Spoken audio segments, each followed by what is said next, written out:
Dios les bendiga a todos nuestros hermanos que nos hemos congregado hoy día en este estudio. Amén. A todos los que están presentes acá, Dios les bendiga porque han hecho un gran esfuerzo. Hemos hecho un gran esfuerzo en poder venir y asistir presencialmente hoy día. También a los hermanos que hoy día nos contactan por la red social de Facebook, a través de la transmisión, los que lo van a ver ahora en vivo y los que lo van a ver diferido también en su casita.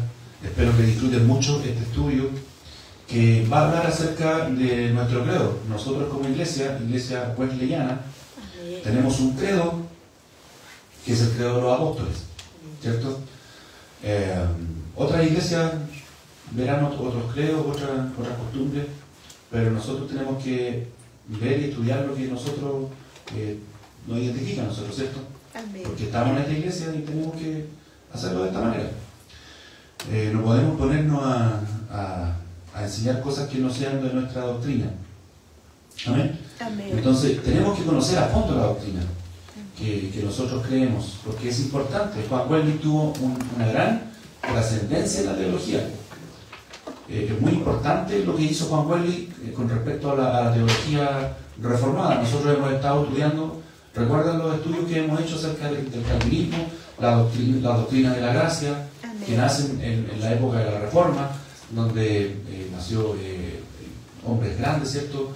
Reconocidos en ese tiempo, como Calvino, como Lutero, como Arminio, ¿cierto? De la rama de Arminio y de Juan Wesley, pero Juan Wesley hizo un aporte muy especial a la teología, que fue estudiar a los padres griegos, a los que hablaban el idioma griego, ¿ya? Y él apuntó hacia ese lado, y en ese sentido Juan Wesley hizo un tremendo aporte a la teología. Él se separó un poco de la teología reformada, de Lutero y Calvino, por esta razón.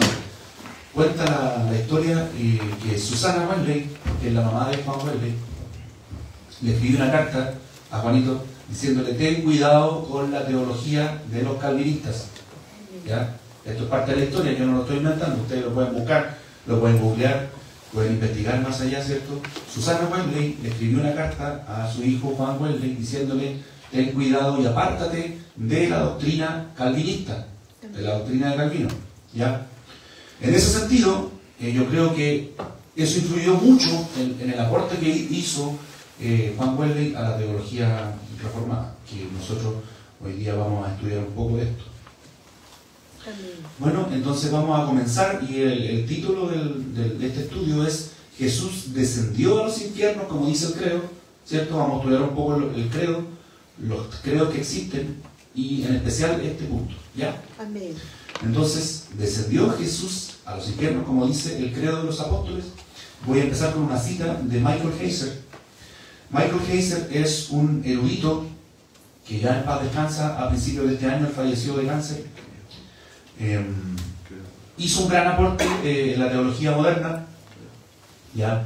Y él escribió esto. Él dijo: yo no soy anticredo, o sea, no estoy en contra de los credos. Me suscribo a los credos básicos del cristianismo: credo de los apóstoles, credo de Nicea, credo bautismal de Hipólito. Simplemente no creo que los credos sirvan en la exégesis del texto bíblico, ¿ya?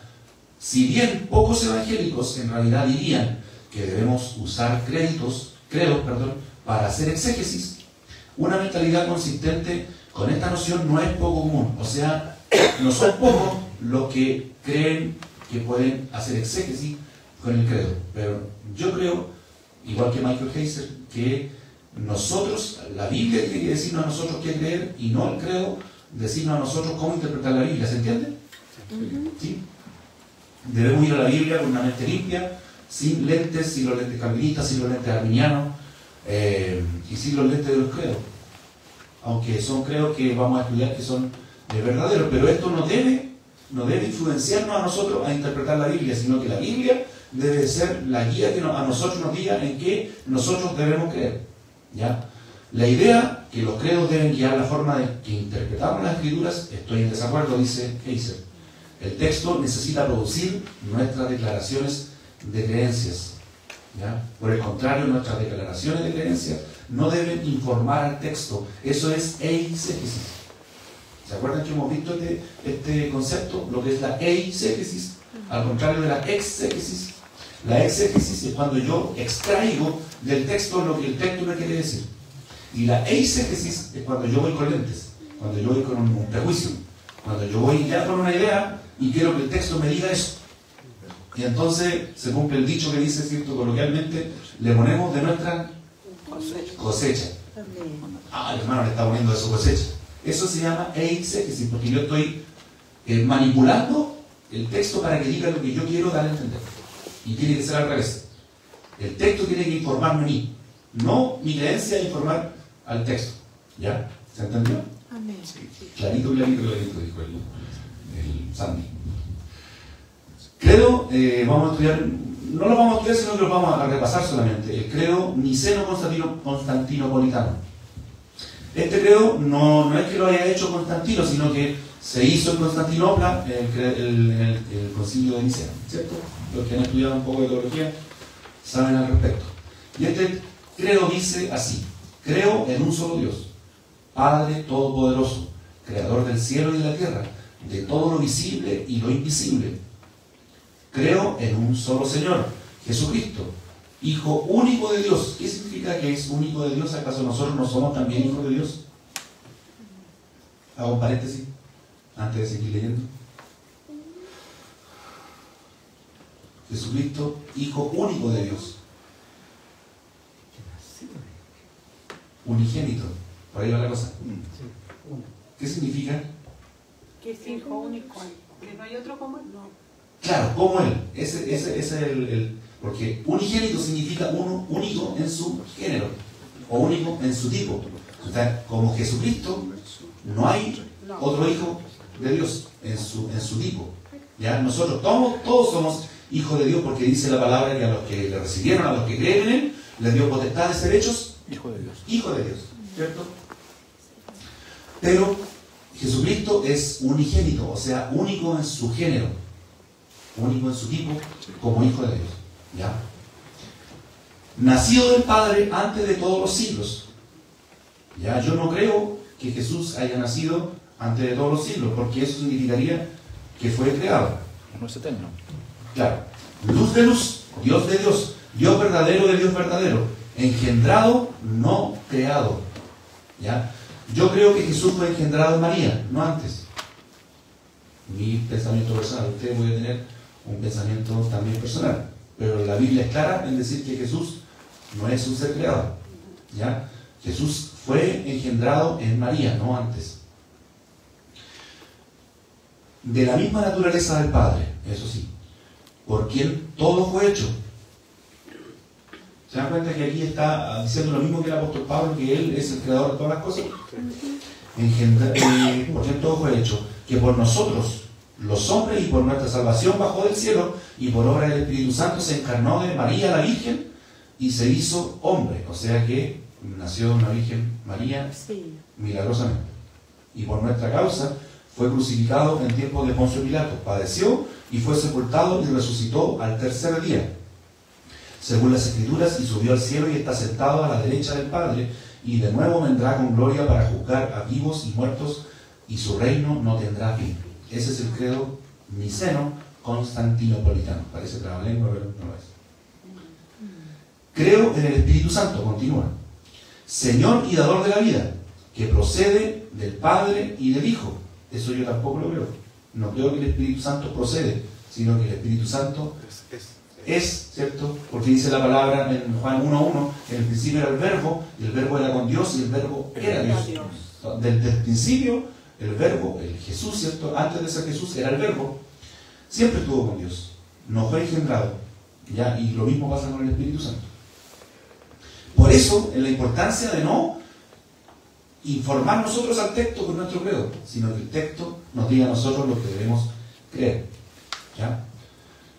Con el Padre y el Hijo recibe una misma adoración y gloria, y que habló por los profetas. Creo en la Iglesia, que es una, santa, católica y apostólica. ¿Qué significa católico? Universal. Universal. ¿Nosotros creemos que la Iglesia es universal? Sí. Por lo tanto, creemos que la Iglesia es católica, pero no romana. ¿Ya? Esa es la única diferencia con los amigos católicos, que ellos son católicos, apostólicos y romanos. Nosotros somos católicos y apostólicos también. Ya, porque católico significa universal. Bien. Confieso que hay un solo bautismo para el perdón de los pecados. Espero la resurrección de los muertos y la vida del mundo futuro. Amén. Ese es el credo constantinopolitano, niceno-constantinopolitano. El credo bautismal de Hipólito de Roma. En una pequeña introducción dice: las fórmulas confesionales fijas conocidas desde la época de la controversia arriana, porque los arrianos son los primeros enemigos de la Trinidad. Tienen hondas raíces en los tiempos de los orígenes cristianos. Un modo inicial de profesar la fe en Cristo es declarar Jesús es el Señor, como dice 1 Corintios 12:3, o confesar con tu boca que Jesús es el Señor y creer en tu corazón que Dios lo resucitó de entre los muertos, Romanos 10:9, Filipenses 2:10 y Hechos 2:36. En otras iglesias de la época del Nuevo Testamento, la confesión central fue que Jesús era en modo único Hijo de Dios. Esto tiene que ver con lo que acabo de decir, que Jesús es el Hijo unigénito, o sea, Hijo en modo único, único en su género, único en su tipo. 1 Juan 4:15, Mateo 16:16. A finales del siglo I, como se refleja en el Evangelio de Mateo, el bautismo de un nuevo discípulo era una consagración solemne, en el nombre del Padre, del Hijo y del Espíritu Santo. Mateo 28:19. Un siglo más tarde, en el norte de África, como menciona Tertuliano, de vez en cuando, él o la que iba a ser bautizada, primero renunciaba a Satanás. Eso era primordial en el bautismo según Hipólito. Primero se renunciaba a Satanás y después profesaba su adhesión a la fe cristiana en respuesta a una serie de 3 preguntas estereotipadas sobre la creencia en Dios como Padre, Hijo y Espíritu Santo. Aquí está el concepto de Trinidad: Dios como Padre, Hijo y Espíritu Santo. Hacia el 215 después de Cristo, Hipólito describía el rito bautismal de la Iglesia de Roma, relatando el texto fijo del rito. Ya en el agua, antes de la inmersión, el ministro hacía estas preguntas: ¿crees en Dios, Padre Todopoderoso? ¿Crees en Jesucristo, Hijo de Dios, que nació por obra del Espíritu Santo de María Virgen, fue crucificado bajo Poncio Pilato y murió, y fue sepultado, y al tercer día resucitó vivo de entre los muertos, subió a los cielos y está sentado a la derecha del Padre, y ha de venir a juzgar a los vivos y a los muertos? ¿Crees en el Espíritu Santo, en la Santa Iglesia, en la resurrección de la carne? Eso se le preguntaba a los que iban a ser bautizados. Entonces, aquí tenemos ya un buen dato sobre las personas que iban a ser bautizadas. ¿Qué era necesario para ser bautizados? Según este texto que habla del bautismo de Hipólito, o el credo de Hipólito para el bautismo, dice que este era el requisito para ser bautizado: renunciar públicamente a Satanás y afirmar estas creencias. No. Ahora vamos con el credo de los apóstoles, el que nosotros tenemos en nuestra doctrina. Dice: creo en Dios Padre Todopoderoso, Creador del cielo y de la tierra. Creo en Jesucristo, su único Hijo, Señor nuestro, que fue concebido por obra y gracia del Espíritu Santo.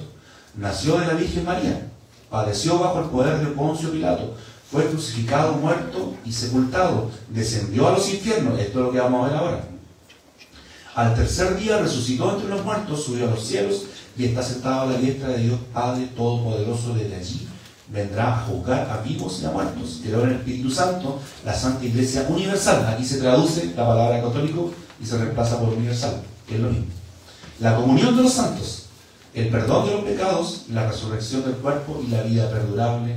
Amén. Lo sabemos de memoria, ¿cierto? Ahora, sí, el credo está dividido en tres partes, ¿cierto? Ahí ustedes pueden ver que yo lo separé y lo dividí conforme a las 3 grandes ítems que están distribuidos este credo. Primero, creo en Dios Padre. Sí. Y ese Dios Padre es todopoderoso. Yo lo creo, ¿cierto? Sí. Él es creador del cielo y de la tierra. Sí. Amén. Ahora, voy a dar espacio. Si alguien ha pensado durante estos minutos, si es que hay un micrófono habilitado para que puedan decirme algunas cosas que ustedes crean y que no estén incluidos en estos credos. ¿Alguien puede aportar algo? Yo. Bueno, Pablo. Principalmente en el mensaje de salvación a través del Evangelio. El Evangelio no está incluido como puerta de, digamos, de salvación. Muy bien. Excelente aporte. Excelente aporte. ¿Alguien más? ¿Alguien más? Es muy importante lo que dice Pablo, porque yo siempre, desde que escuché, por ejemplo, hablar de esto a uno de los grandes teólogos que todavía vive, Thomas Wright, un inglés, él dice, ¿qué pasó entre que Jesús nació de la Virgen María y padeció bajo el poder de Poncio Pilato? ¿Qué pasó entre medio? ¿Cierto? ¿Se han puesto a pensar ustedes? Por eso les dije, cosas que ustedes crean que no estén incluidas en el credo. Muy importante lo que acaba de decir Pablo. El Evangelio. Mateo del 5 al 7 tenemos el gran sermón del monte, ¿cierto? Sí. Muchas afirmaciones en las que nosotros creemos que no están en el credo. ¿Cierto? Creemos en esas cosas. Creemos en el Evangelio. Creemos que el Evangelio es poder de lo alto para salvación al que cree. Creemos que la salvación es solo por fe y solo por gracia. ¿Cierto? Y no están incluidas en el credo. Hay otra cosa que les falta al credo.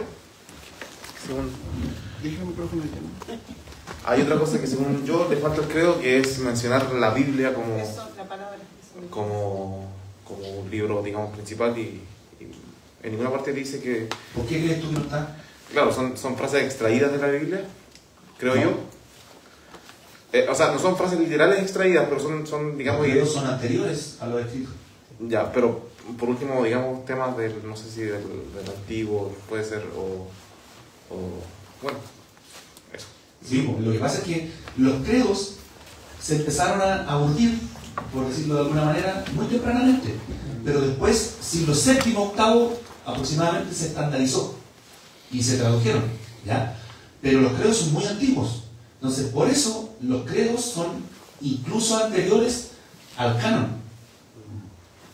Por eso es que el credo no está incluido el tema bíblico, ya el del Antiguo Testamento o el tema del Nuevo Testamento. Esa es una de las razones. Pero está muy bien hacerse ese tipo de preguntas. Excelente. ¿Alguna otra acotación? Bueno, yo igual pensaba lo mismo porque toda escritura es inspirada por el Espíritu Santo, por eso como que la había relacionado con lo que estaba diciendo Pablo. ¿No creo? Ya, toda escritura, dice Andrea, es inspirada por el Espíritu Santo. Claro. Y el credo está, como dijimos, dividido en tres partes. Creo en el Padre, creo en Jesucristo y creo en el Espíritu Santo. Los tres grandes pilares de este credo. Y los vamos a repasar. Entonces, como decíamos, creo en el Padre, que es todopoderoso, que es creador del cielo y la tierra. ¿Ya? La Biblia también dice que Jesús es el creador del cielo y la tierra. ¿Ya? Sí. No solamente Dios Padre. Todo fue creado por Él. Ya, eso también podríamos agregarlo en cosas que yo creo que no están incluidas en el credo. ¿Ya? Jesucristo también es creador. El Espíritu Santo también es creador. Hagamos al hombre a nuestra imagen y semejanza. Un gran texto que a lo mejor ustedes se han preguntado o han estudiado alguna vez cuando Dios lo dice, ¿cierto? Hagamos al hombre a nuestra imagen y semejanza. Muchos dicen que se refiere a que Dios, los que no creen en la Trinidad, dicen esto, que Dios le está hablando a los ángeles, pero los ángeles no pueden crear. Los ángeles no son creadores. Solamente el Padre, el Verbo y el Espíritu son creadores. Por lo tanto, cuando Dios está diciendo hagamos al hombre, está hablando con seres creadores. ¿Ya? Las tres personas de la Trinidad están hablando en ese momento. Por eso nosotros somos trinitarios, porque no es simplemente decir yo soy trinitario. Tengo que saber por qué soy trinitario. Saber por qué creo en la Trinidad. ¿Y qué es la Trinidad? Porque mucha gente dice somos trinitarios, pero no tienen ni idea qué significa ser trinitario. Por ejemplo, trinitario no significa que es un Dios y una persona que se manifiesta en tres modos diferentes. No, eso es modalismo. Yo creo en un Dios que es tres personas. Una deidad que se conforma de tres personas. Y esas tres personas tienen personalidades diferentes. ¿Por qué contristáis al Espíritu Santo? El Espíritu Santo se constriñe porque tiene personalidad. ¿Ya? ¿Ya un poco más claro? Creo que Jesucristo, dice el segundo ítem, su único hijo, ¿ya? Eso ya lo explicamos, que es único en el sentido que es unigénito, único en su tipo, único en su género, que es Señor nuestro. Jesucristo es nuestro Señor, y esto era muy importante confesarlo en el siglo I, cuando era César el Señor del imperio, ¿cierto? Y que decía que Jesús era el Señor, estaba condenado a la muerte, ¿o no?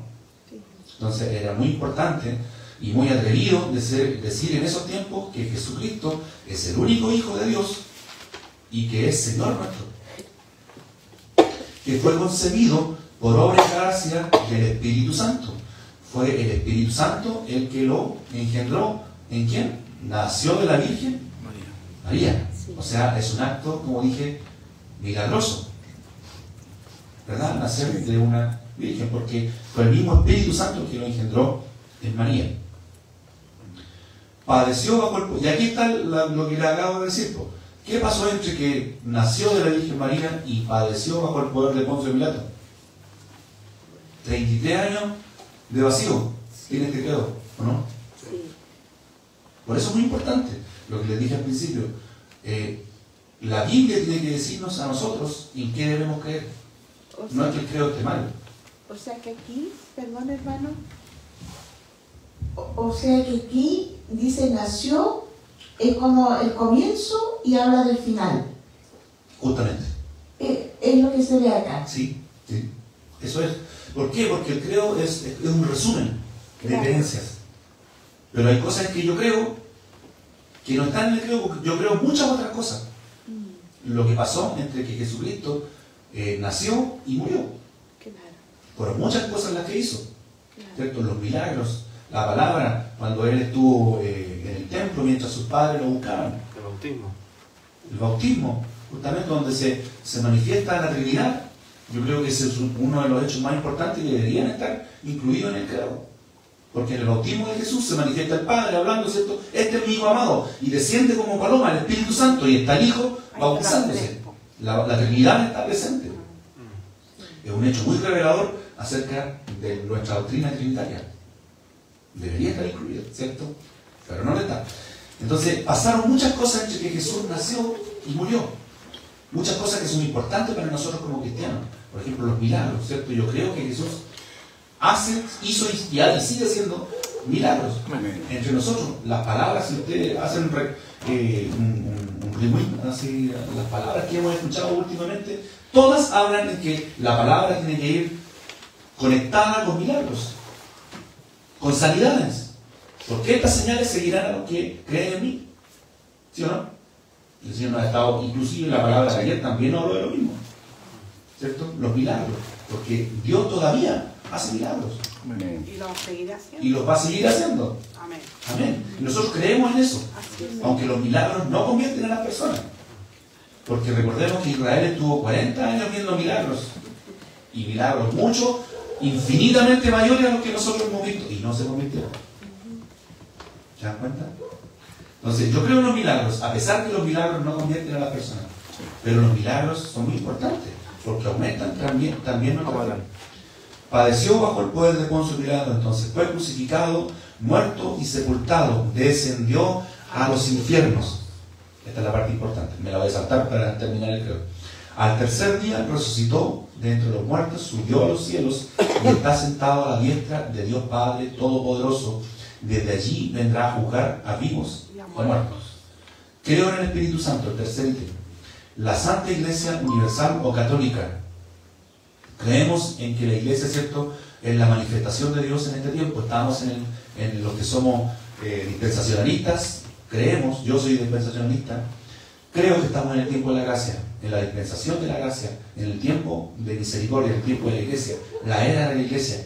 Cuando los apóstoles le preguntaron a Jesús, ¿cuándo será el fin del tiempo? Aión en el griego, el fin del período de tiempo.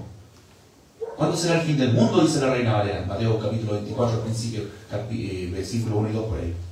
Maestro, ¿cuándo será el fin del mundo? ¿Ya? Y la palabra mundo ahí es aión, un período de tiempo. ¿Cuándo será el final de este período de tiempo? Yo creo, por esas razones, en las dispensaciones. Quizás algunos no creen. Somos libres de creer estas cosas, ¿o no crees?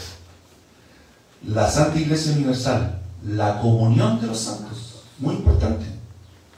Yo he visto que las personas que más defienden el tema del credo o de recitar el credo no tienen comunión. ¿Cómo me equivoco? Así es, Señor. ¿Cómo podemos estar recitando algo, hermano? Como robots, como zombies, repitiendo cosas que ni siquiera estamos haciendo, porque no tenemos comunión. ¿Cierto? Y aquí voy a hacer un poco de exhortación, empezando mi oración, terminando mi oración, ¿cierto? Y no estamos en unidad, no estamos reconciliados con el hermano, estamos en disensión con el pastor, estamos en contra de lo que se está haciendo, no estamos en comunión, como dice el credo, y si no estamos en comunión, no somos santos. ¿Cómo podemos estar orando si estamos enojados con el hermano? Si estamos enojados con los líderes, si estamos enojados con el pastor. No podemos orar. Podemos hacerlo, pero Dios escuchará esa oración. Yo pienso que uno puede orar, pero de que Dios lo escuche es ese otro tema. Dios lo escucha, dice, si estamos enojados con alguien. Pero la gente como de repente toma esto como que siempre lo mismo, ora nomás, pero no sabe de que Dios no lo escucha. No puede ser burlado. ¿Una acotación? Sí, no. Claro. Creo en la comunión de los santos, pero si no estoy en comunión, no soy santo. Estoy fuera de la comunión. ¿Qué es la comunión de los santos? ¿Cómo para La comunión de los Nosotros santos. nos reunimos acá. Esto es la comunión. Cuando nos juntamos estamos en comunión. ¿Sí? Santo es apartado. La liturgia también dice que la comunión es la Santa Cena. Tomar la comunión. También puede ser. Estar en común acuerdo de aprender de la palabra. En común acuerdo, aprendiendo la palabra. Dijo el hermano Iván, estar en común acuerdo y aprender la palabra. Sí. Amén. Un salmo que siempre repite mi tío, ¿cuál es? Un Mirad micrófono, cuán por favor. bueno es. Mirad cuán bueno es habitar los hermanos juntos y en amor. Amén. Amén. Podemos estar juntos. Podemos estar muy juntos. Sí, no hay armonía. Pero si no estamos en armonía, no estamos en comunión. Yo creo que por ahí va la cosa, hermano Pablo, Sí. la explicación. Aquí estamos juntos, pero Dios conoce los corazones. En el culto estamos juntos. ¿Estamos en cuántos metros cuadrados, pastor? ¿Cuántos metros cuadrados son aquí? Aquí son 6 por 10, 60. Es que hemos entendido de una forma literal el salmo. Sí. Apartados. Porque santo significa apartado. Pero nosotros nos hemos apartado el uno del otro. Y nosotros tenemos que apartarnos del pecado, que es diferente. Se llevan amén. A eso nos llama el Señor, apartarnos del pecado, de nuestra iniquidad, no apartarnos de nuestros hermanos, porque debemos estar en unidad, unánimes, Comunión. en un solo espíritu, en la comunión. Eso significa, hay hermanos que dicen, voy a la comunión, bien, porque dice la palabra del Señor que Dios no puede ser burlado. Yo puedo engañar al pastor, puedo engañar a mi familia, pero a Dios no lo engaño, y tengamos cuidado con eso. Porque va a llegar el momento que vamos a tener que rendir cuenta. Y Dios nos quiere aceptos, nos quiere transparentes, nos quiere limpios. Sin mancha y sin arruga. Sin mancha y sin arruga. Esa es la iglesia que Dios busca. Amén. ¿Se dan cuenta que es tan importante estudiar? Miren, ni siquiera estamos leyendo la Biblia, estamos leyendo el credo. Lo importante es que se escudriñar. ¿Y estará equivocado el credo? No. Nosotros somos los que estamos equivocados al pensar que somos santos si no estamos en comunión. O sin estar en comunión, seguir siendo santos. No es posible. Cuando venía a ofrendar, Jesús le dijo, si tienes algún problema con tu hermano, antes de ofrendar, ve y reconcíliate primero. Y después ven a ofrendar. Cuando vinieron los fariseos a bautizarse con el Bautista, primero vayan a arrepentirse, hagan obras dignas de arrepentimiento, después se vienen a bautizar. De eso se trata. Reconcíliese, después ore. Porque si no, va a estar perdiendo la palabra. Dios no va a responder. Pásenle el micrófono, hermano. ¿Ah? Sí, es para la grabación. No, por ejemplo, a lo que voy yo que si nosotros tuviéramos este concepto de este credo, entenderíamos mejor, ¿cierto?, el valor de la unidad de la iglesia. Porque yo pienso que la mayoría de los que estamos dentro de esta misión leemos esto o lo recitamos en la noche en los cultos. Pero yo no estoy inmerso en esto. Y pienso que si nosotros pudiésemos atención o estudiáramos como lo estamos haciendo aquí, yo creo que tendría un verdadero peso de lo que nosotros estamos profesando. Yo pienso que si esto lo entenderíamos, seríamos una iglesia con un potencial tremendo. Porque, de hecho, el que yo no lo esté haciendo, o sea, sin conocimiento de causa, porque yo lo estoy recitando, ¿no? Es como una historia que de repente se olvida, ¿ya? Sí. Pero lo que nosotros profesamos, lo que creemos, no veo olvidarse como una historia, debe estar retenido en nosotros. Y eso nos va a ayudar para formarnos bien. Yo creo que esto sería muy interesante. Yo me acuerdo que esto una vez lo hicimos hace como unos 20 años atrás. Y la iglesia aprendió. Pero hay mucha gente que está llegando a la iglesia. Hay muchos hermanos nuevos, cuando hablo de nuevos, jóvenes, ¿ya? Y que deberían, o sea, la iglesia debería tomar este tema, ¿cierto?, y enseñarnos, porque el tener algo que se recite todos los días y que no se entienda, no tiene efecto. No tiene mucho sentido. Pero yo lo encuentro que esto está bueno y que lo estemos estudiando ahora. Gracias, hermano Benjamín.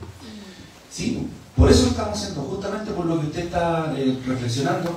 Esa es la razón por hacer este estudio, para que nosotros sepamos en qué cosas creemos. Más tarde quizás haremos un estudio sobre la Trinidad o sobre otras doctrinas que están incluidas en nuestra doctrina, pero hoy día nos toca esto y es absolutamente necesario que sepamos dónde estamos parados, para que nadie venga después a decirme, oye, usted acá. No, nosotros sabemos. Como el otro día una hermana me preguntó cuando dijeron vamos a dar gloria a la Santísima Trinidad, y la hermana preguntó, la hermana Lita parece que era, sí, ella preguntó, porque no sabía, está bien preguntar, cuando yo no sé algo tengo que preguntar, ¿por qué es la Trinidad? Y yo le expliqué ahí qué es lo que es la Trinidad según mi palabra, y quedó más contenta, quedó conforme. Todas cosas que nosotros tengamos dudas, tenemos que preguntarlas, no podemos andar por ahí solamente en el aire, como algunas personas. Hermano Luis, igual sería ideal, bueno, yo igual concuerdo con lo que dice mi hermano Benjamín, que hay veces que uno recita algo y es como cuando uno canta una alabanza, está acostumbrado a cantarla, pero cuando uno le empieza a meditar y empieza a ver realmente el significado de la alabanza y lo empieza a entender, se da cuenta que allí hay algo valioso que el Señor nos quiere mostrar, ¿no? Porque hay alabanzas y alabanzas que se cantan. Entonces, mire, para mí me gustaría que un día también se hiciera, ejemplo, un estudio frente a qué significa la comunión de los santos. Porque acá nosotros como hemos sido evangélicos toda una vida, pero creemos que consiste solamente, se ha entendido un poco el tema de la reconciliación entre los santos, entre los hermanos. Pero qué importante es saber qué significa la comunión, que tiene que ver igual con lo mismo, pero aquí habla de la comunión.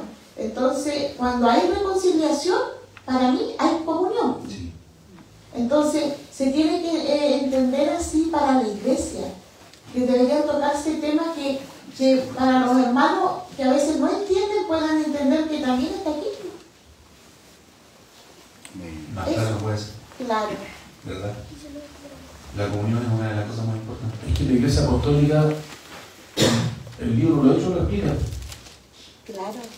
O sea, si entendiésemos que comunión es solamente el reconcilio, entonces todo lo que hacemos durante el año es en vano.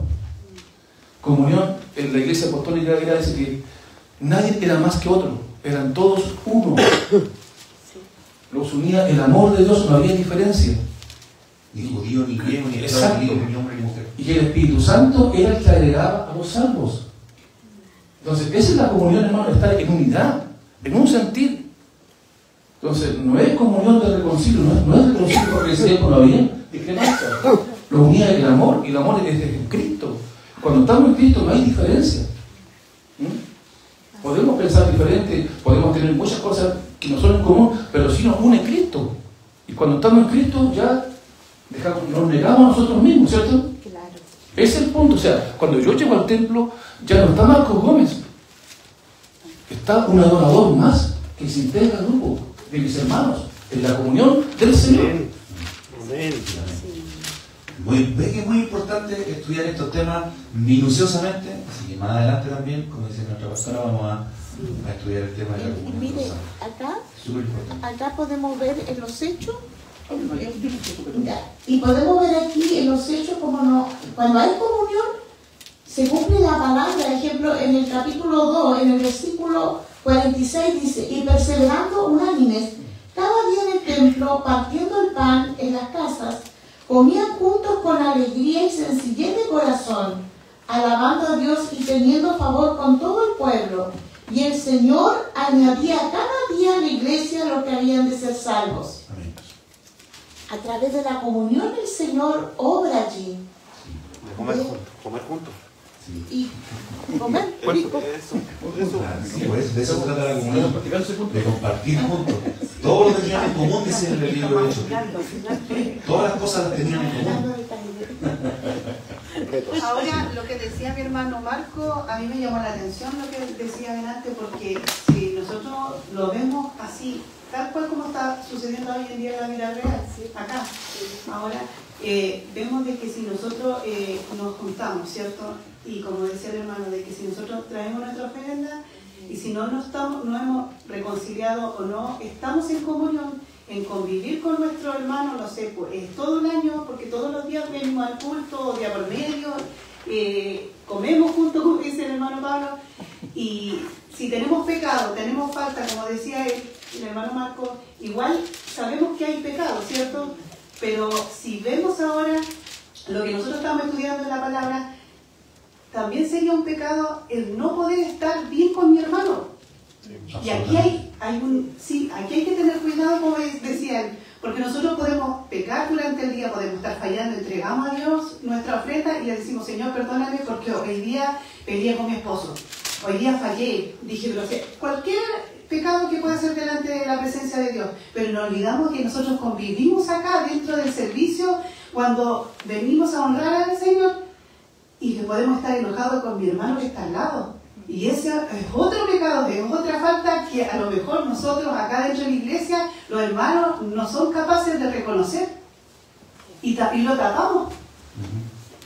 Y por eso, como decía nuestra hermana, nosotros no podemos ser escuchados por el Señor. Porque podemos decir muchas cosas, podemos hablar, como dice la palabra del Señor, palabrería, orar, mucho, ¿cierto? Pero Dios a veces solamente con una simple palabra del corazón, de lo más profundo del corazón, el Señor la escucha, perdona. Pero a veces nuestro orgullo nos hace más arrogantes y es imposible que Dios pueda escuchar nuestra oración. Sí. ¿Cómo puedes tú orar enojado con tu hermano? Así es. Y ahí está lo que decía nuestro hermano. Muy importante. Muy importante. Claro. Benjamín anotó todo eso. Sí. Yo creo que hay la respuesta para eso, y Benjamín decía, o sea, muchas veces recitamos tantas las cosas, y yo creo que es una invitación a vivir lo que estamos leyendo. Porque si entendiésemos el credo, anhelaríamos de repetir el credo. ¿Para qué? Porque si yo tengo alguna rencilla con un hermano, alguna diferencia, no me iría del culto con esa diferencia. Si entendiésemos realmente, comprenden lo que lees. O sea, por eso se cumple cuando dice: conoceréis la verdad, y la verdad os hará libre. Cuando yo conocí a Cristo a través de la palabra, Dios me confronta a través de la palabra y me dice las cosas que yo tengo que hacer y las cosas que no tengo que hacer. Pero en la medida que yo estudio la palabra, porque la palabra es un espejo. Pero si yo no estudio la palabra, voy a vivir siempre como ignorante, en el sentido como cristiano, o sea, siempre voy a estar errando el blanco, que es Cristo, por eso significa. Entonces, pero cuando yo estudio y cuando profundizo la palabra, porque hay una diferencia entre leer la palabra y escudriñar. Sí. Escudriñar es profundizar. Entonces, cuando yo profundizo, me doy cuenta que el Señor me demandan muchas cosas las cuales yo tengo que dejar en mi arrogancia, mi soberbia, y tengo que andar en humildad, en mansedumbre de corazón, con un corazón. Entonces, eso es lo que nos falta a nosotros. Y esto es muy bueno porque aquí vamos profundizando y vamos creciendo. Conoceremos la verdad y seremos libres. Sí, muy importante. Por eso lo estamos estudiando y espero que podamos seguir reflexionando en esto de la comunión de los santos, porque yo creo que es importante. No sacamos nada por estar viniendo a la iglesia, perdiendo a veces el tiempo, 2, 3 horas. Si estamos enojados con el hermano, ¿de qué nos sirve? Y nos vamos igual. Nos vamos igual. Entonces es muy importante venir a la iglesia, venir al culto y disfrutarlo. Disfrutarlo. Sí, esto es igual cuando recita el hermano y la palabra está clara, dice, cuando decía el salmista David, mirad cuán bueno y cuán delicioso estar los hermanos juntos. Entonces, claro, uno apunta hacia nosotros, es decir, como que David está mirando a la congregación, pero si nosotros vamos a la fuente de dónde viene esa verdad, porque después él muestra acerca del óleo, del buen óleo, ¿no es cierto?, que primero desciende sobre la cabeza, baja hasta la barba, y ahí menciona a uno de los hermanos, Aarón, ¿no es cierto?, y toca hasta la vestidura. Y yo buscando aquí un pasaje, yo me encontraba con Miqueas, el profeta Miqueas dice claramente, dice, porque yo te hice subir de la tierra, hablando, ¿no es cierto?, a Israel, porque yo te hice subir de la tierra de Egipto, ¿no es cierto? El profeta trayendo una profecía. Y de la casa de servidumbre, ¿no es cierto? Eso lo entendemos, ¿no es cierto? Lo sacó, estando 400 y tantos años, 430 años allí en servidumbre. Y dice, mire lo que dice, y de la casa de servidumbre, tierra de mí, y envié delante de ti a Moisés, a Aarón y a María. Así lo dice, delante de ti. Es decir, si estos 3 hermanos, que eran hermanos biológicos, que digamos María era la mayor, ya Aarón era el segundo y Moisés era el menor, pero siendo el menor fue la cabeza. Aarón representó a la sacerdocio y María representó a la vestidura. Si en estos 3 hermanos no había armonía, el pueblo se detenía. Y pasó una oportunidad, ¿no es cierto? ¿No es cierto? Lo conocemos la historia. Se detuvo el caminar porque 2 hablaron mal de un hermano. Y eso, claro, que nosotros lo traducimos acá, pero David, yo creo que estaba mirando allá. Muy probable. ¿Me entiendes? Pero también se puede mirar directamente acá, porque es lo mismo. Sí. Porque tenemos que pensar que somos hermanos y la armonía debe estar. Pero miró allá, porque menciona acerca de Aarón y miró la vestidura representaba a María.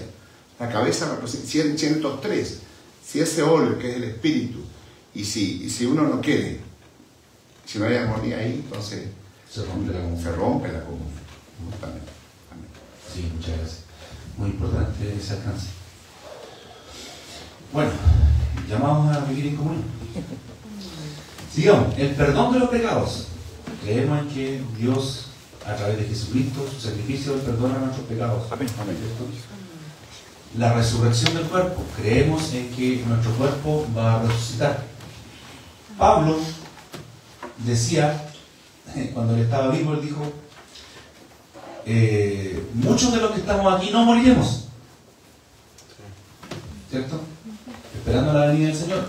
Él pensaba que Jesús iba a volver cuando Pablo estaba vivo. Por eso decía, no moriremos.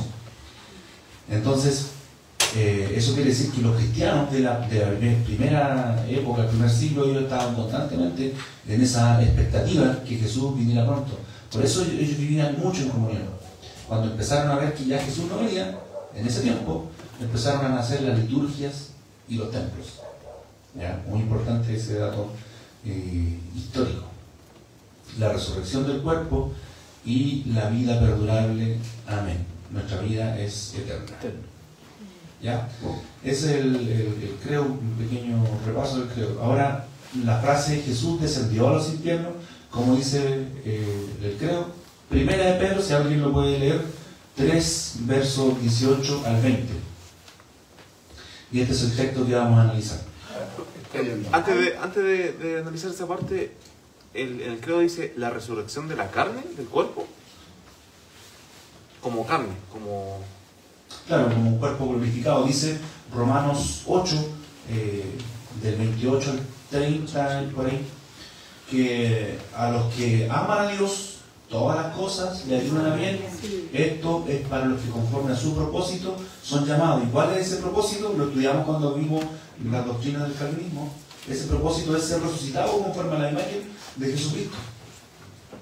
Ese es el propósito, ¿ya? Ser resucitado con un cuerpo incorruptible. Entonces, esa es la resurrección de la carne, la resurrección del cuerpo. Es un cuerpo incorruptible, un cuerpo transformado, como el que tenía Jesús cuando resucitó. Un cuerpo que era capaz de atravesar la tercera dimensión, de atravesar las paredes. Un día vamos a hacer una clase sobre las dimensiones. Pero en la cuarta dimensión, según los científicos, ya uno puede atravesar una pared. Y eso es lo que hace el cuerpo incorruptible, un cuerpo glorificado. Y esa es nuestra esperanza, que nuestro cuerpo va a ser glorificado. Porque muchos que han predicado este tema han dicho que vamos a trascender, ¿cierto?, sobre la atmósfera y sobre el segundo cielo, y vamos a llegar al tercer cielo, donde está Dios. Y para atravesar todo eso, nuestro cuerpo tiene que ser glorificado, si no la fricción nos quemaría el cuerpo normal, y sin oxígeno también nos moriríamos. ¿Ya? Entonces es muy importante que nuestro cuerpo sea glorificado, sea transformado, claro, modificado. Pero el concepto es resurrección de la carne, o, porque si estamos hablando de resurrección de la carne, es que nuestra carne va a ser, esta carne que muere va a ser resucitada, la misma carne. La misma carne, y a la vez va a ser transformada, modificada en gloria, porque Jesús tenía su mismo cuerpo. Toca los hoyos de las llagas de los clavos. Mete tu mano en mi costado, le dijo a Tomás. Por lo tanto, el cuerpo que tenía era el mismo. Ya. Solo que glorificado. Yo creo que esa herida después sanaron. ¿Ya? Según una apreciación personal. Otros podrán decir que no. Pero un cuerpo glorificado, esa es la idea, que nuestro cuerpo va a ser transformado, ¿cierto?, al momento de resucitar, en un cuerpo glorificado, un cuerpo incorruptible, un cuerpo que no envejece, que no está bajo las leyes de la entropía, que es la ley del envejecimiento, ya y del deterioro. Entonces, primera de Pedro 3:18, y ahora vamos a entrar al punto. Vamos, si alguien lo quiere leer, por favor, del 18 al 20. Ahí está. ¿Qué dijo? Primera de Pedro 3:18. Primera de Pedro 3, del 18 al 20. Porque también Cristo padeció una sola vez por los pecados, el justo por los injustos, para llevarnos a Dios, siendo a la verdad muerto en la carne, pero vivificado en espíritu, en el cual también fue y predicó a los espíritus encarcelados, los que en otro tiempo desobedecieron, cuando una vez esperaba la paciencia de Dios en los días de Noé, mientras se preparaba el arca, en la cual pocas personas, es decir, 8, fueron salvadas por agua. Amén. Este es el texto que se usa para afirmar que Jesús, cuando estuvo muerto, entre que murió y resucitó, él fue a los infiernos. La corriente calvinista, por culpa de Agustín de Hipona, porque Agustín de Hipona no creía, por ejemplo, en el libro de Enoch. Y este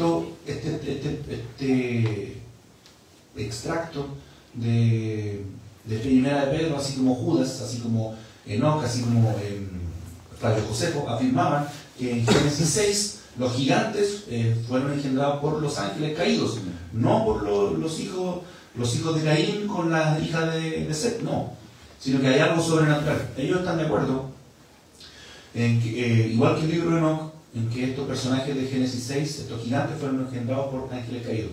Repito, Pedro, hay varios textos donde habla Pedro de esto, Judas, Flavio Josefo, un historiador judío, y el autor del libro de Enoch. Por lo tanto, todo el pensamiento del judaísmo del segundo templo está de acuerdo en que estos personajes de Génesis 6, los gigantes fueron engendrados por ángeles caídos con las mujeres, porque hombre con hombre no nace gigante. Eso es a grandes rasgos. Heiser también está de acuerdo, el que leímos al principio, también está de acuerdo, y uno de los más grandes exponentes de esta tesis, que fueron los ángeles caídos. Yo siempre he entendido que los ángeles son asexuados. No, no son asexuados. Eso es lo que yo siempre he pensado, y creo. ¿Por qué creen eso? Porque la gente dice, que Jesús dijo que los ángeles no se casan y no se dan el casamiento, ¿cierto? Pero el texto dice, no se casan ni se dan el casamiento. No dice que son asexuados. Eso pasa cuando uno le pone el texto, lo que el texto no dice. ¿Ya? Ahora, ¿cómo engendraron los ángeles? Eso ya es un tema desconocido. ¿Ya? Pero según este pensamiento, es así. Y lo dice Pedro, que son ángeles que no guardaron su integridad y fueron lanzados al abismo. ¿Ya? Entonces Pedro, Judas, Flavio Josefo y el autor de Enoch, el libro de Enoch, que es un libro apócrifo, pero no por eso va a ser falso, concuerdan en que los gigantes de Génesis 6 fueron engendrados por ángeles caídos con mujeres humanas. ¿Ya? Entonces, como Agustín de Hipona tenía una pequeña aversión contra el libro de Enoch. ¿Por qué? Porque los maniqueos idolatraban mucho el libro de Enoch. Agustín de Hipona estudió con los maniqueos griegos 10 años. Se separó después de ellos por estas diferencias que tenían, ¿ya? Pero él siguió siendo maniqueo y siguió interpretando la Biblia conforme al pensamiento maniqueo griego, ¿ya?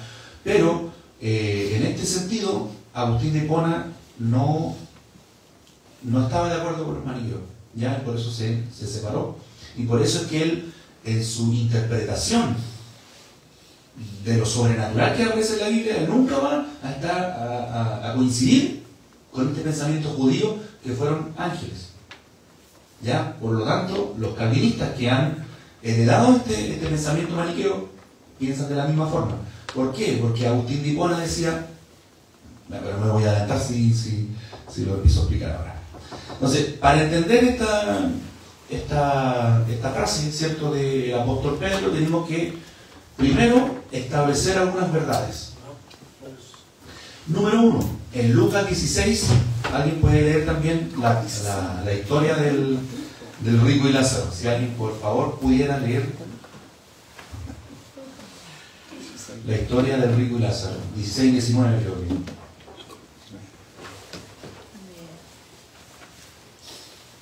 Ya, ¿alguien lo puede leer? Sí. Dice, había un hombre rico que se vestía de púrpura y de lino fino y hacía cada día banquetes con esplendidez. Había también un mendigo llamado Lázaro que estaba echado a la puerta de aquel lleno de llagas y ansiaba saciarse de las migajas que caían de la mesa de los ricos, y aún los perros venían y le lamían las llagas. Y aconteció que murió el mendigo y fue llevado por los ángeles al seno de Abraham, y murió también el rico y fue sepultado. Y en el Hades alzó sus ojos estando en tormento, y vio de lejos a Abraham y a Lázaro en su seno. Entonces él, dando voces, dijo: Padre Abraham, ten misericordia de mí, y envía a Lázaro para que moje la punta de su dedo en agua y refresque mi lengua, porque estoy atormentado en esta llama. Pero Abraham le dijo: Hijo, acuérdate de que recibiste tú bienes en tu vida, y Lázaro también males, pero ahora este es consolado aquí y tú atormentado. Además de todo esto, una gran cima con ese cima. Entonces, ¿qué es una cima de profundidad? ¿Qué es una cima de profundidad? La cima con C es profundidad, es altura. Dice, esta pues está puesta entre nosotros y vosotros, de manera que los que quisieren pasar de aquí a vosotros no pueden, ni de allá pasar acá. Entonces le dijo: te ruego pues, Padre, que envíes a la casa de mi padre. ¿Sí lo ven? Hasta ahí no. Hasta ahí no. Sí, hasta ahí no. Ya, todos conocemos, pero lo más importante es que ¿dónde estaba el rico? En el Hades. En el Hades. ¿Y dónde estaba Lázaro? En el seno de Abraham. Está estaba en el seno de Abraham, ¿cierto? Ya tenemos dos lugares que estaban más o menos separados, pero cerca. ¿Por qué? Porque lo vio, lo reconoció. Sí. Si hubiese estado a una distancia muy lejos, o el Hades, que es en el griego del Nuevo Testamento, y Seol en el hebreo del Antiguo Testamento, que es lo mismo, hubiesen estado en lugares diferentes, o se refiriera solamente a la sepultura, como dicen los calvinistas, ¿cierto? Los maniqueos, dicen que no, es que el Hades es el lugar de los muertos. Por lo tanto, cuando dice que Jesús descendió, es solamente porque estuvo sepultado 3 días y no hizo nada. ¿Ya? También significa sepultura, Hades y Seol. Pero aquí vemos que es más que una sepultura. Y lo vamos a ver con otros textos también. El Hades es un lugar donde van las almas. Porque el alma de este rico fue Hades. Y vio a Lázaro, ¿cierto? Y lo vio y le dijo, mándalo, creyendo que él todavía podía mandar a un pobre, ¿cierto? Todavía no se arrepentía de sus pecados. Pero al decir mándalo y al verlo, quiere decir que era una zona, que estos dos lugares estaban relativamente cerca, porque se reconocían, ¿cierto? Y se hablaban. Y se hablaban. Si él le podía hablar, ¿cierto? Buena anotación. Si le hablaba, no creo que dice... Estaba con micrófono. Claro, no existían los micrófonos y los megáfonos en esos tiempos como para... Algunos dicen, claro, los mismos que dicen es que esto solamente se refiere a la sepultura, también dicen no es que esto es una parábola, no es una parábola. ¿Por qué no es una parábola? Porque las parábolas no usan nombres propios y no usan personajes históricos. Y aquí tenemos el nombre propio de Lázaro y tenemos el nombre histórico de Abraham. Abraham estaba ahí. Estaba en el paraíso. ¿Dónde estaba el paraíso? Al lado de Hades. Entonces, ahí asumimos que el seno de Abraham es lo mismo que paraíso. Lo mismo, justamente. Entonces, en Lucas 16, como acabamos de leer, ¿cierto? Nos dice que el paraíso de Abraham, estoy leyendo donde dice Jesús descendió al infierno, como dice creo, por si quieren seguir leyendo conmigo, voy a empezar a leer de ahí.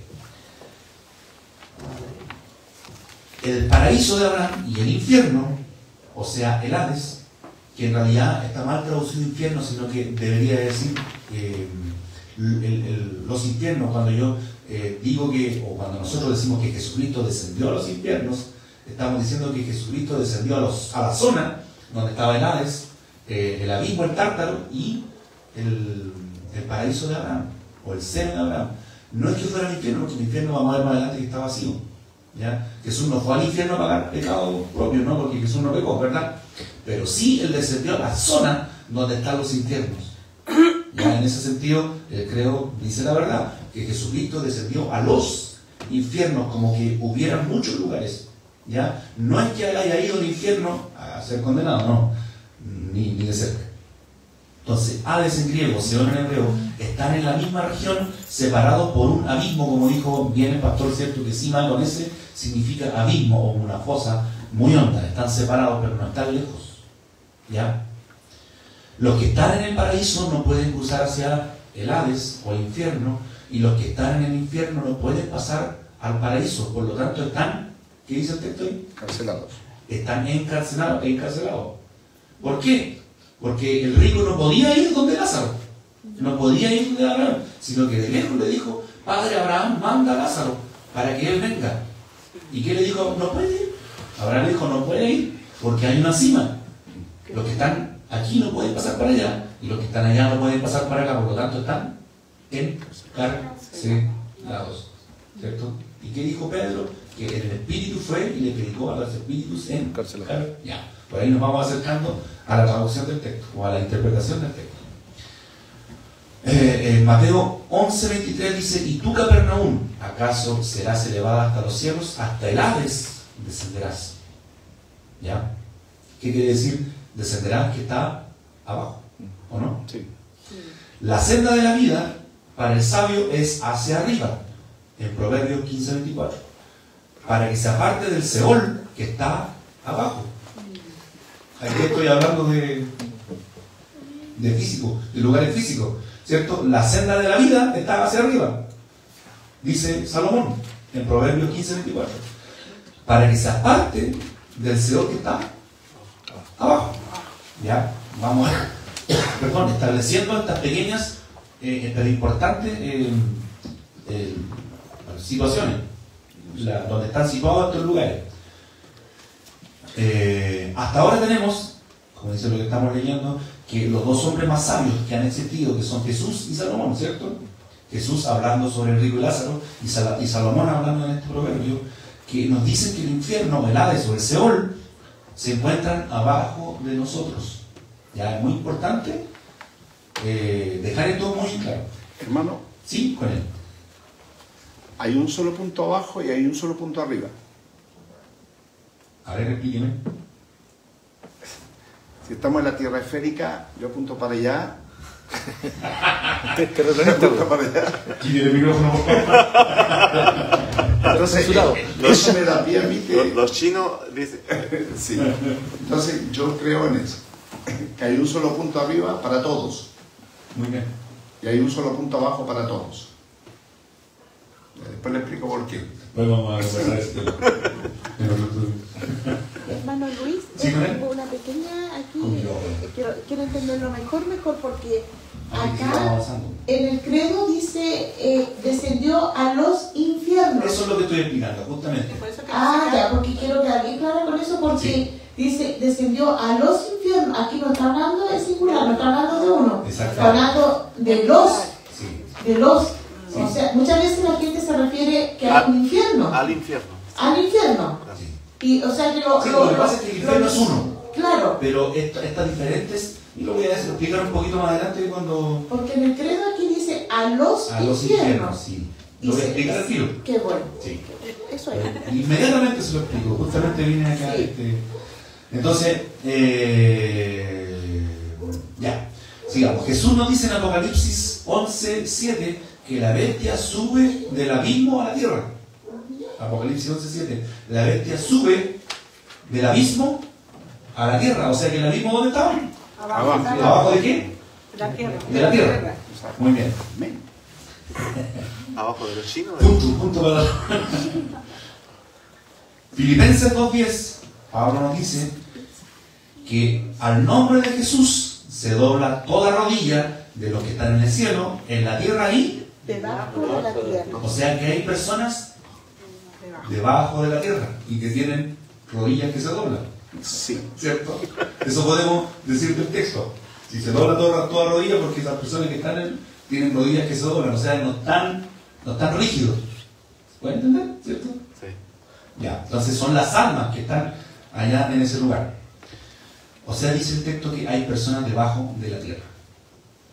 ¿Qué hay debajo de la tierra? Y aquí voy a explicar, pastora, lo que usted me hacía el alcance. Son mazmorras de maldad o prisiones de oscuridad. El Hades, el abismo, el Tártaro, el Gehenna y el paraíso, que es el seno de Abraham, que es lo mismo, ¿ya? Entonces, en Apocalipsis 20:13 dice que ahí están las almas condenadas hasta el juicio del gran trono blanco. Lucas 16 del 19 al 31, lo que acabamos de leer, y Apocalipsis 20:13. Si lo pueden leer, por favor, Apocalipsis 20:13. A ver, para aclarar, estamos hablando de que en la zona de los infiernos están todas estas mazmorras de maldad. Pero también está el paraíso. También, sí.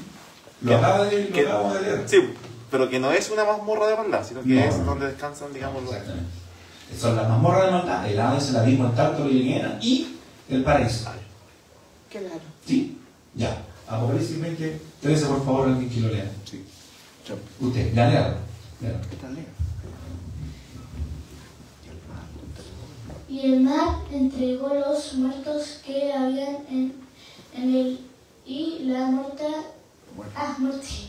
y el Hades entregaron los muertos que había en ellos, y fueron juzgados cada uno según sus obras.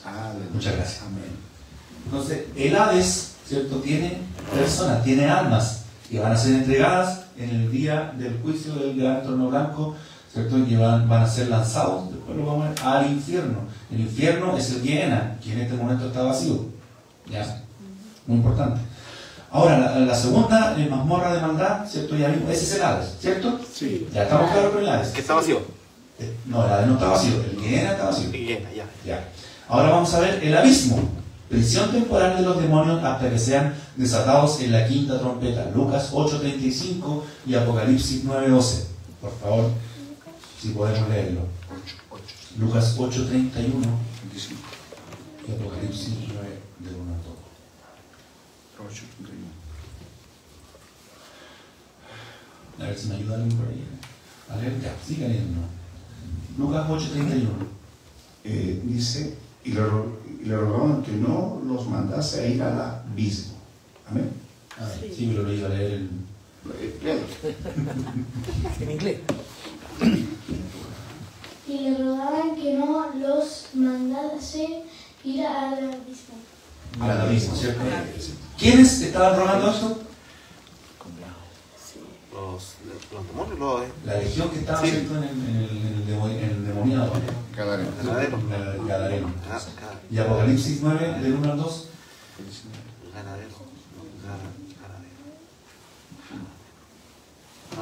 Apocalipsis 9, 1. No, el quinto ángel tocó la trompeta y vi una estrella que cayó del cielo a la tierra. Y se le dio la llave del pozo del abismo. Y eso. Y abrió el pozo del abismo y subió humo del pozo como humo de un gran horno, y se oscureció el sol y el aire, dice, por el humo del pozo. Amén. Y entonces ahí tenemos la segunda prisión de maldad, o mazmorra de maldad, o prisión de oscuridad, que es el abismo. Ahora vamos con el tártaro para ir avanzando. El tártaro es la prisión de los ángeles que generaron gigantes. ¿Ya? Estarán ahí hasta el día del juicio del gran trono blanco. Segunda de Pedro 2:4. Por eso les digo que Pedro y Judas son los que más hablan de este tema. Segunda de Pedro 2:4, por favor. ¿Tu nombre? Jean-Pierre. Jean-Pierre, por favor. No, Jean-Pierre que lo lea así. Jean-Pierre es nuestro lector oficial. Porque si Dios no perdonó a los ángeles que pecaron, sino que arrojados al infierno los entregó a prisiones de oscuridad para ser reservados al juicio. Amén. Amén. Gracias. Entonces, estos ángeles fueron lanzados ahí al tártaro. Eso es lo que dice en el griego. Y Judas 1:6.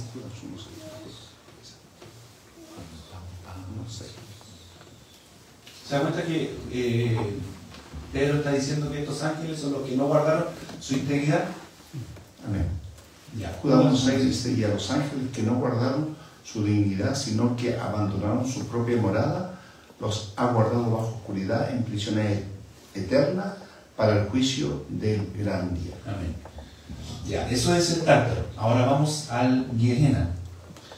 Dice aquí el texto, mal traducido como infierno, ¿cierto? Actualmente está vacío. Recibirá las almas condenadas, demonios y ángeles caídos antes de iniciar el estado eterno. ¿Qué es el estado eterno? Para toda la vida, sí. Eternidad. Sí. Para siempre. O sea, será algo definitivo. Amén. Sí, no, claro que es eterno, pero estamos en cuanto a las dispensaciones, la era de tiempo que viene después del milenio. ¿Ya?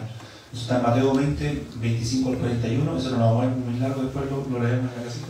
Apocalipsis 19, 20 y Apocalipsis 20, del 11 al 15. Es el Gehenna. ¿Ya? Algo cortito. Sí, pásale el micrófono, por favor. ¿Lo alcanza? No se alcanza, sí. Mi consulta es la siguiente, o no consulta. ¿Qué podríamos decir entonces cuando nosotros predicamos en el cantón de la calle y mandamos a los manos al infierno? Al tártaro. Bueno, primero, nosotros no somos nadie para mandar a las personas al infierno.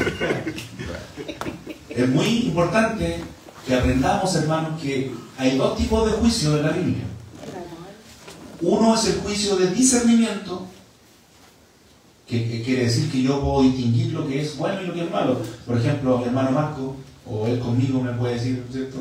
Viceversa. Yo le puedo decir a él, ¿sabe, hermano, esto que usted está haciendo es bueno? O esto que usted está haciendo es malo.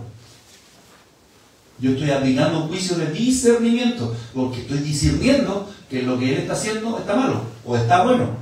¿Ya? Eso se llama juicio de discernimiento, y eso lo podemos hacer todos nosotros. Nosotros como cristianos, dice el apóstol Pablo, ustedes tienen que juzgar con justo juicio, ¿cierto? A ese juicio se está refiriendo, al juicio de discernimiento. Cuando yo estoy con una persona, ¿cierto?, que está en pecado y le digo, sabes, hermano, esto está mal lo que tú estás haciendo, endereza tu camino, ¿ya? Hasta ahí estoy bien, porque es juicio de discernimiento. Pero si yo le digo, tú te vas a ir al infierno, ahí estoy mal, porque el juicio condenatorio a mí no me corresponde. El problema está es que la gente que está afuera no tiene discernimiento. Sí. Pues por eso es que la gente a veces dice, no, pues yo voy a ir a la iglesia si yo ya estoy condenado. Claro. Porque escuchó que alguien, ¿cierto?, lo mandó ya al infierno. Cosa que no me corresponde hacer.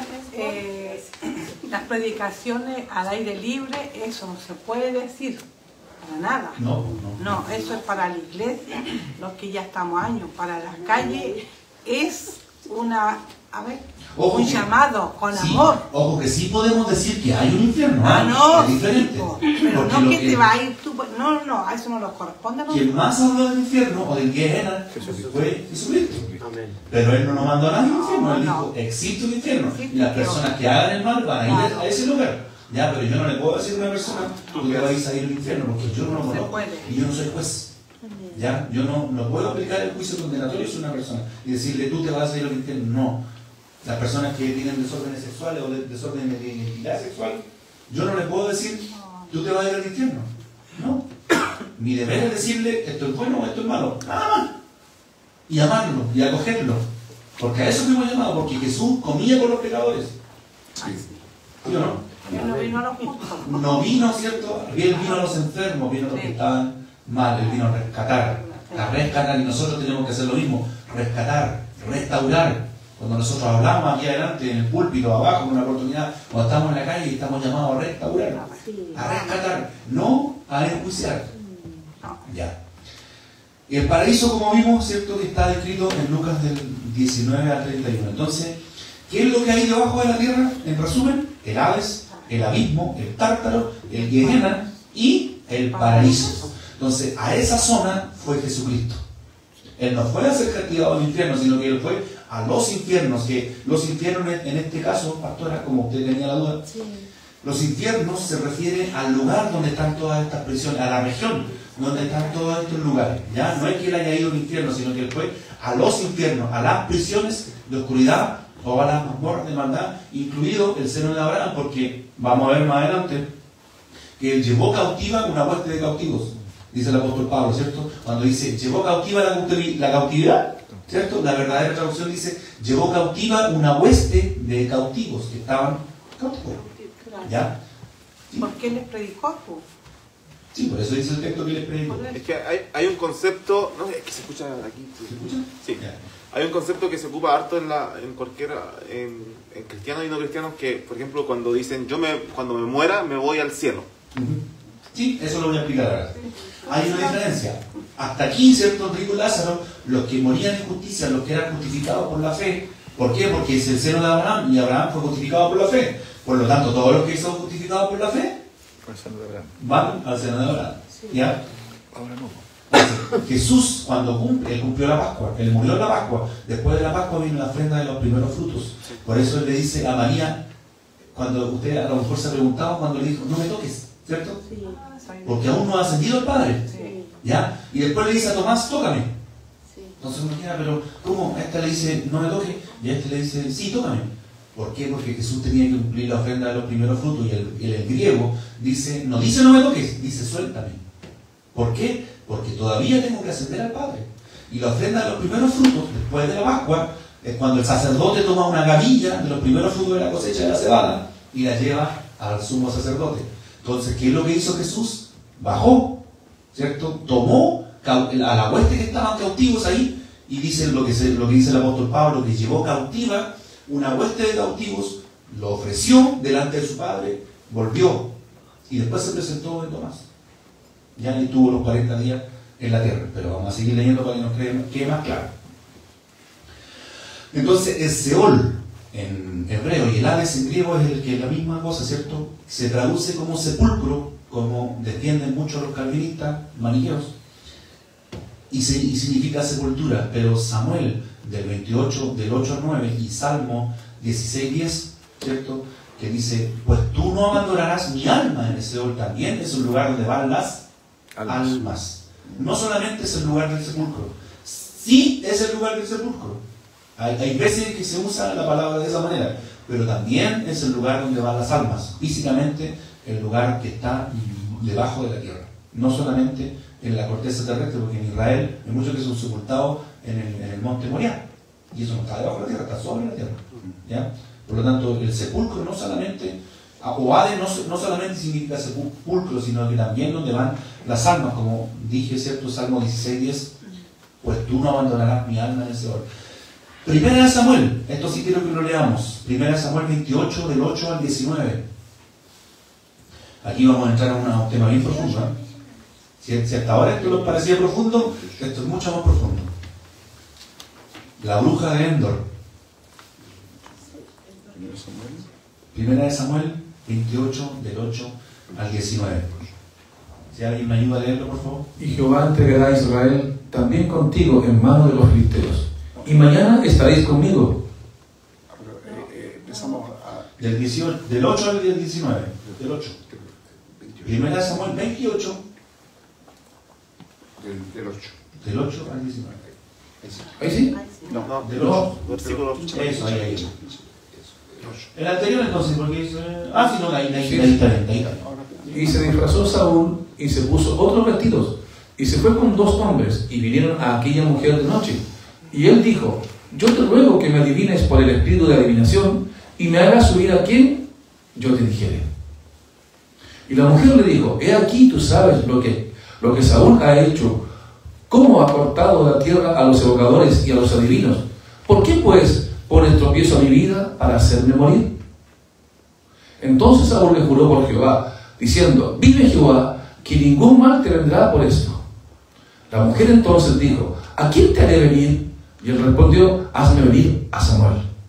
Y viendo la mujer a Samuel, clamó en alta voz y habló aquella mujer a Saúl. Hagamos una pausa ahí. ¿Sí? Vuelve un poquitito. Y viendo la mujer a Samuel, ahí nomás, ¿cierto? ¿A quién quieres que te haga subir? A Samuel. ¿Y qué hizo la mujer? Convocó a Samuel. No dice nada. Dice, y viendo la mujer a Samuel, ¿lo convocó o no? No. No dice eso. No lo convocó. Le apareció Samuel de repente.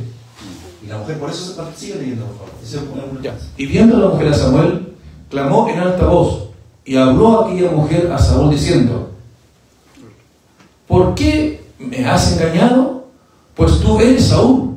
Y el rey le dijo, no temas, ¿qué has visto? Y la mujer respondió a Saúl, he visto dioses que suben de la tierra. Él le dijo, ¿cuál es su forma? Y ella respondió, un hombre anciano viene, cubierto de un manto. Saúl entonces entendió que era Samuel, y humillando el rostro a tierra, hizo gran reverencia. Y Samuel dijo a Saúl, ¿por qué me has inquietado haciéndome venir? Y Saúl respondió, estoy muy angustiado, pues los filisteos pelean contra mí, y Dios se ha apartado de mí, y no me responde más, ni por medio de profeta, ni por sueños. Por esto te he llamado, para que me declares lo que tengo que hacer. ¿Y eso? Sí, Entonces Samuel dijo, ¿y para qué me preguntas a mí si Jehová se ha apartado de ti y es tu enemigo? Jehová te ha hecho como dijo por medio de mí, pues Jehová ha quitado el reino de tu mano y lo ha dado a tu compañero David. Como tú no obedeciste a la voz de Jehová, ni cumpliste el ardor de su ira contra Amalek, por eso Jehová te ha hecho esto hoy. Y Jehová entregará a Israel también contigo en manos de los filisteos, y mañana estaréis conmigo, tú y tus hijos, y Jehová entregará también al ejército de Israel en manos de los filisteos. Hasta ahí, dejemos el texto ese. Lo vamos a seguir leyendo, pero es muy importante reparar aquí. Jehová entregará a Israel también contigo en manos de los filisteos. Aquí, ¿cómo podemos saber que realmente era Samuel? Porque los que dicen, no, es que en realidad no era Samuel, era un espíritu, un demonio que le vino a hablar. Sin embargo, 3 veces el autor del texto, el hagiógrafo, el autor de Primera de Samuel dice que es Samuel quien sube, ¿cierto? No dice que es un demonio, sino que se está afirmando que realmente era Samuel. Y aquí lo podemos ratificar porque los demonios no conocen el futuro. Una de los tantos atributos que tiene Dios es la omnisciencia, ¿cierto? Dios es omnisciente, es omnipresente, es omnipotente, es omnividente y muchas omnimas. Entonces, el único ser que puede decir el futuro, ¿quién es? Dios. ¿Por qué? Porque Dios es omnisciente, porque tiene todo el conocimiento. Los demonios no son omniscientes. Los demonios no conocen el futuro. ¿Ya? Ellos solamente, yo una vez tuve un encuentro con un brujo y yo estaba sentado en la plaza y se sentó al lado mío y me empezó a hablar de mi pasado. Me contó toda mi vida, yo nunca lo había visto ni como se dice, en pelea de perro. Pero me habló toda mi vida. Y yo lo escuché, no me sorprendió. Porque yo sé que los demonios no saben el futuro. Me dijo todo mi pasado, listo. Ya, ok. Yo sabía que estaba ante la presencia de un brujo. No me dio miedo, no me asombré, no me dio lo mismo en realidad, no me dio ni fu ni fa, como dicen por ahí. Ya, porque yo sé esto, los demonios no conocen el futuro, hermanos. Por eso era Samuel el que le dice. ¿Y por qué? Otro argumento que usan los que dicen que no era Samuel sino un demonio, dice, mañana estarás conmigo, quiere decir que Saúl, como murió en pecado, no iba a estar con Abraham. Pero como vimos recién, el Hades, ¿cierto? Donde están las personas que están condenadas, están en la misma región donde está el paraíso de Abraham, donde están los justificados por la fe. Por eso le dice, mañana estaréis conmigo. No que iban a estar en el seno de Abraham, sino que iban a estar en la misma región. Y como vimos en el texto, ¿cierto? Se podían ver, se podían conocer, se podían distinguir. Sigan leyendo, por favor. El otro versículo. Entonces Saúl cayó en tierra, cuán grande era, y tuvo gran temor por las palabras de Samuel, y estaba sin fuerza, porque en todo aquel día y aquella noche no había comido pan. Ya está ahí. Entonces, todo esto para explicar, hermano, que el Hades, bienvenido hermano Gabriel, el Hades es un lugar donde van las almas también. No solamente es un lugar de sepulcro donde va el cuerpo que se descompone, también es un lugar donde van las almas, ¿cierto? Y sabemos esto porque Samuel estaba ahí, estaba con el padre Abraham, ¿ya? Y sabemos que no era un demonio porque ni siquiera la pitonisa tuvo tiempo de invocarlo. ¿A quién crees que la va a subir? A Samuel. De repente se le aparece a Samuel. Y dice que empieza a gritar. Sí, pues, yo como el Tommy Jerry cuando se la asusté y que había llegado en el techo. Así quedó la bruja de Endor cuando vio a Samuel. ¿Ya? Entonces no es que ella haya tenido el poder de invocar a Samuel, no. Fue Dios. ¿Y por qué Dios permite? Pero que los que están en contra de esto dicen esto. Es que la adivinación y invocar a los muertos, esto está prohibido por Dios, sí. Pero los reyes en Israel tenían ciertos beneficios, ciertas salvedades, porque ellos podían adivinar a través de la pechera del sumo sacerdote, que es el Urim y el Tumim, ¿cierto? Ellos tenían licencia para tratar de conocer el futuro. Ellos tenían esa licencia, nadie más la tenía, ellos tenían la unción, ¿ya? Por eso es muy importante, David reconoce esa unción especial que tienen los reyes, por eso no quiere matar a Saúl. Y a la persona que le da muerte a Saúl y viene a darle la noticia a David, David le dice que lo maten. ¿Por qué? Porque no ha respetado la unción. Porque por muy pecador que haya sido Saúl, tenía la unción todavía y David lo reconocía. Le reconocía esa unción. Y bueno, ellos tenían esa licencia para, como les digo, para poder preguntar sobre el futuro. Por eso Saúl le dice a Samuel, he preguntado aquí, he preguntado allá y nadie me ha querido decir, porque Dios se ha apartado de mí. Porque los reyes tenían esa facultad de consultar el futuro. ¿Ya? Entonces, vemos también, ¿cierto?, que el Hades es un lugar donde van las almas. ¿Ya? El alma de Jesús estaba ahí, por eso dice en Hechos 2:27,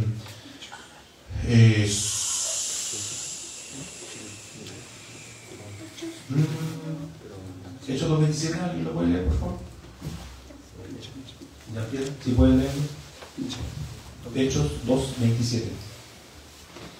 ¿Por qué no dejarás mis almas en el Hades, ni permitirás que tu santo vea corrupción. Amén. Se está refiriendo al salmo que acabamos de leer, ¿cierto? Donde dice que no dejarás mi alma en el Hades. ¿Ya? Entonces, sabemos que ya tenemos varios textos que dicen que en el Hades hay almas. Ya no solamente es la sepultura.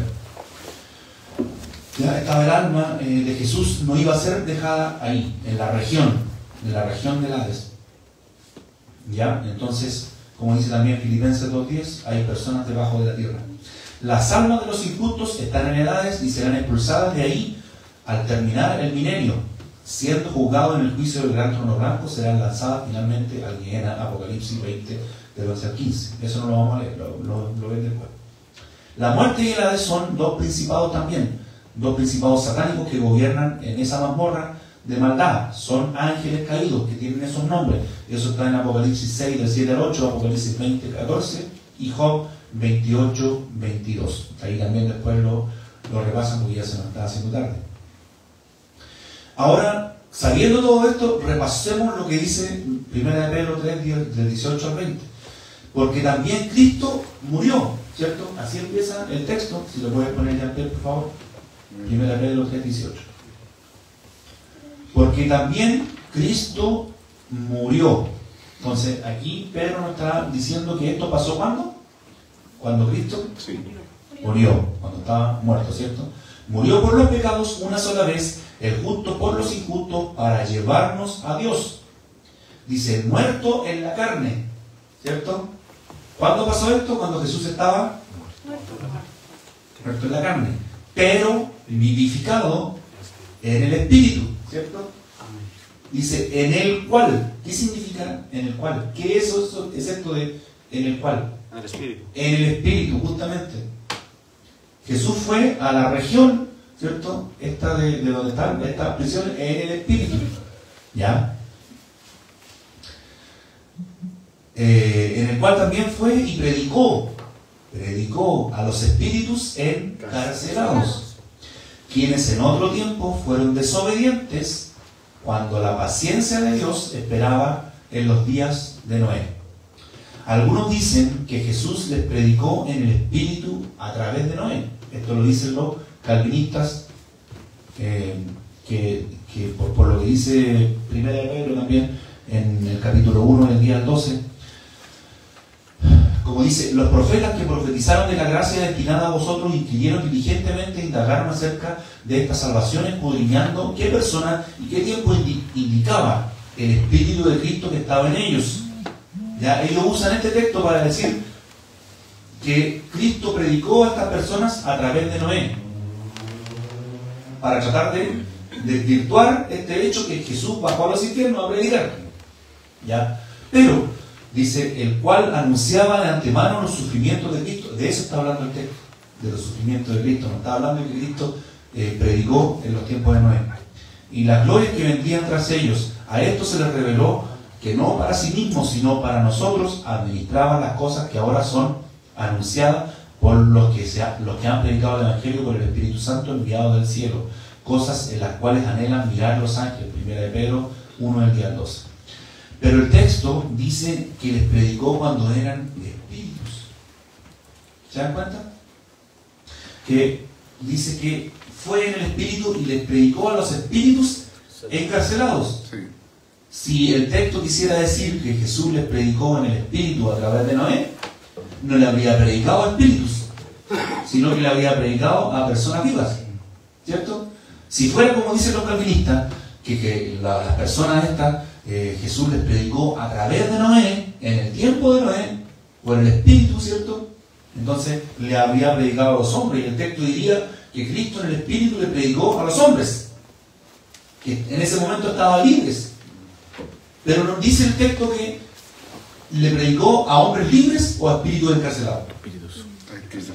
A espíritus encarcelados. Entonces es imposible que sea como ellos dicen, que Jesús le predicó a través de Noé, sino que Él fue cuando eran espíritus y cuando estaban encarcelados. Amén. Amén. ¿Ya? Entonces les predicó cuando eran espíritus, o sea, estaban muertos, encarcelados, porque vimos que no podían pasar de un lugar a otro, por eso estaban encarcelados, ¿ya? No cuando estaban vivos junto a Noé. Aquí Pedro dice que Jesús, cuando estaba muerto en la carne, fue a predicar a los espíritus encarcelados que fueron desobedientes en los días de Noé. Otros dicen que fue a proclamar su victoria a los demonios, pero los demonios no fueron desobedientes a Noé, fueron los hombres, ¿cierto? Los demonios fueron desobedientes a Dios. ¿Por qué se afirma, por qué los grandes teólogos afirman que realmente Jesús no fue a predicarle a los demonios o no fue a anunciar a los demonios? A pesar que también pudo haberles hablado sobre su victoria y haberles dicho, yo vencí. Porque en el mismo libro de Enoc fue el responsable, si alguno ha leído, yo creo que no lo ha leído, pero léanlo, es un buen libro. Dice que los demonios estos, los ángeles caídos, fueron condenados. Y ellos le pidieron a Enoc que fuera a pedir misericordia a Dios. Y Dios envió a Enoc que le fuera a dar la noticia de su condena. Y Jesucristo en este párrafo está haciendo lo mismo que hizo Enoc con los demonios, pero lo está haciendo con las personas que están en el Hades, con los que fueron condenados en el tiempo de Noé.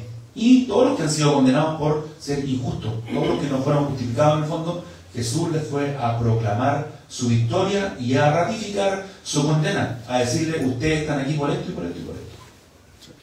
O sea, ustedes no están aquí gratis. ¿Ya? No es casualidad que ustedes hayan llegado al infierno o al Hades o al Tártaro, ¿cierto? ¿Ya? A eso fue Jesucristo. ¿Por qué? Porque predicar no siempre se refiere a predicar el Evangelio. Predicar también es proclamar, anunciar una cosa, ¿cierto? Entonces, como dice el texto, vamos a seguir leyendo, predicó a las almas encarceladas en el Seol, los que anteriormente no obedecieron en los días de Noé, cuando Dios en su paciencia, con la esperanza de su arrepentimiento, esto estoy leyendo el mismo texto, pero en la Biblia Pechita. La Biblia Pechita es muy importante porque es muy antigua, ¿ya? Y es una Biblia de traducción dinámica, no es de traducción literal, es una traducción al arameo de traducción dinámica, quiere decir que interpreta un poco el texto, no es tan literal como la Reina Valera o como el texto masorético, sino que interpreta dinámica como la NBI. Lo bueno de esta interpretación dinámica es que fue hecha en tiempos muy antiguos, por lo tanto la interpretación dinámica de esta Biblia está en el contexto antiguo, ¿ya? El hecho de que sea interpretada o parafraseada está hecha en el contexto antiguo, por eso es muy buena esta Biblia. Entonces, voy a leer de nuevo. Predicó a las almas encarceladas en el Seol, dice la Biblia Pechita en 1 Pedro 3 del 19 al 22. Los que anteriormente no obedecieron en los días de Noé, cuando Dios, en su paciencia, con la esperanza de su arrepentimiento, o sea, está hablando de los hombres, porque los demonios ya no tenían posibilidad de arrepentimiento, ordenó que se construyera el arca y solo 8 personas entraron en ella y se salvaron mediante el agua, porque también ustedes son salvos del mismo modo por el bautismo, no cuando se lavan la suciedad del cuerpo, sino al confesar a Dios con una conciencia limpia y mediante la resurrección de Cristo. Esto es posible, que fue levantado al cielo y está a la diestra de Dios, y a Él están sujetos ángeles, autoridades y potestades. Entonces es muy probable que también Jesús le haya dicho a estas potestades o a estos demonios o a estos ángeles que ellos ya estaban bajo la autoridad de Jesucristo, ¿ya? Además, Pedro nos dice que con el fin de juzgar a los vivos y muertos fue predicado el Evangelio aún a los muertos, ¿ya? El Evangelio no siempre quiere decir el Evangelio de Jesucristo. Ojo, el Evangelio significa buenas nuevas o buenas noticias. Primera de Pedro 4 del 5 al 6 dice esto, ¿cierto? Que fue predicado el Evangelio aún a los muertos. Pero vamos a ver lo que dice 1 Samuel 31, 9. Dice, aconteció al día siguiente que viniendo los filisteos a despojar a los muertos, hallaron a Saúl y a 3 de sus hijos tendidos en el monte de Gilboa, y le cortaron la cabeza, y lo despojaron de las armas, y enviaron mensajeros por toda la tierra de los filisteos para que llevaran, ojo, lo que dice aquí, para que llevaran las buenas nuevas al templo de sus ídolos y al pueblo. ¿Ya? Entonces, los filisteos llevaron las buenas nuevas que Saúl había sido decapitado. ¿Eso es el Evangelio? No, ¿cierto? No es el Evangelio de Jesucristo, pero sí está aquí la palabra evangelio, porque en la Biblia Septuaginta se usa la palabra evangelion en este párrafo, donde se traduce en nuestras Biblias como buenas nuevas. ¿Ya? Entonces, las buenas nuevas en la Biblia no siempre quiere decir el evangelio de Jesucristo, sino que puede ser una buena noticia que no necesariamente es el evangelio de Jesucristo. Por eso dice que incluso Pedro les predicó, dice que Jesús le predicó el evangelio a los muertos. No porque ellos tuvieran una posibilidad de cambiar su estado eterno, porque ya habían sido condenados, ¿cierto? Sino que darle las buenas nuevas a los que estaban en el seno de Abraham, que iban a ser llevados al cielo, y a los otros ratificar su condena, y a los demonios y potestades ratificar que estaban bajo su autoridad. ¿Ya? Pablo dice que cuando ascendió a lo alto, llevó cautiva una hueste de cautivos. Esto está en Efesios 4, del 8 al 9. Y dio dones a los hombres. Esta expresión ascendió, ¿qué significa? Sino que él también había descendido a las profundidades de la tierra. ¿Ya? Jesús no solamente descendió a la sepultura, sino que, como dice el apóstol Pablo, descendió a las profundidades de la tierra, ¿cierto? Como dice ahí el 8, dice, por lo cual, dice, subiendo a lo alto, llevó cautiva la cautividad. ¿Ya? Otra versión le dice, llevó cautiva una hueste de cautivos, o personas que estaban cautivas. ¿Ya? Ahí fue cuando los que mueren en Cristo, ahora como decía Paulito fue quien hizo la consulta, ¿cierto? Después de la cruz, después que Jesús hace este traslado de estos primeros frutos hacia el cielo, hacia el sumo sacerdote, nuestro Dios, desde ahí en adelante, todos los que mueren en Cristo son llevados de inmediato a la presencia del Señor. ¿Por qué? Porque el apóstol Pablo dice que estar ausentes del cuerpo es estar presentes en Cristo. Por lo tanto, una persona que muere va de inmediato a la presencia con el Señor. ¿Ya? Ya las personas no van al paraíso de Abraham, porque Abraham y todos los que estaban con él fueron trasladados al paraíso en el cielo. ¿Ya? Entonces, en Lucas 23, 43 dice, Jesús le dice al ladrón, esto es antes que pasara esto, te aseguro que hoy estarás conmigo en el paraíso. ¿Ya? Hay personas que dicen, te aseguro hoy que algún día estarás en el paraíso, diciendo que no, que en el hebreo no hay coma, tampoco esto se escribió en hebreo, se escribió en griego. No hay comas y aquí y todas las versiones que yo he leído de la Biblia, todas las traducciones diferentes, y yo por lo menos investigo 10 traducciones diferentes cuando hay un texto medio raro, para poder aclararlo yo, por lo menos 10 versiones de la Biblia diferentes uso, y ninguna de esas trae una coma, y todas dicen lo mismo, hoy estarás conmigo en el paraíso. O sea, hoy día va a estar conmigo en el paraíso. ¿Por qué? Porque iba a ir Jesús mismo ese día al seno de Abraham. Excepto la de los testigos de Jehová. Esa no la consulto. La del Nuevo Mundo no la consulto. Ya. Esa es la única que trae la coma. Sí. Sí. Ya, entonces, conmigo estarás hoy día en el paraíso, le dice al ladrón que estaba con él. Porque Jesús iba a ir con él al paraíso. ¿Ya? Así que no nos engañemos cuando personas dicen que no, que en realidad Jesús no bajó al infierno, porque ¿cómo le voy a decir que está en el paraíso si el paraíso está en el cielo? En ese momento el paraíso no estaba en el cielo. Porque desde el principio el paraíso fue construido ¿dónde? En el Edén. En la zona del Edén. En la tierra. ¿Cierto? Nunca, hasta ese entonces, el paraíso había estado en el cielo. Después se trasladado al cielo, cuando llevó cautiva una hueste de cautivos. ¿Ya? Entonces, por eso podemos asegurar que el paraíso de Abraham estaba abajo de la tierra, junto al abismo y junto a la Hades. Ya nos quedó claro, ¿cierto? Entonces, conclusión final, como dice el texto ahí, Jesús sí descendió a los infiernos, como dice el credo, ¿cierto? Descendió a las profundidades de la tierra, como dice Pablo, y lo hizo cuando estaba muerto en la carne, como dice el apóstol Pedro. ¿Dudas, consultas, preguntas, inquietudes?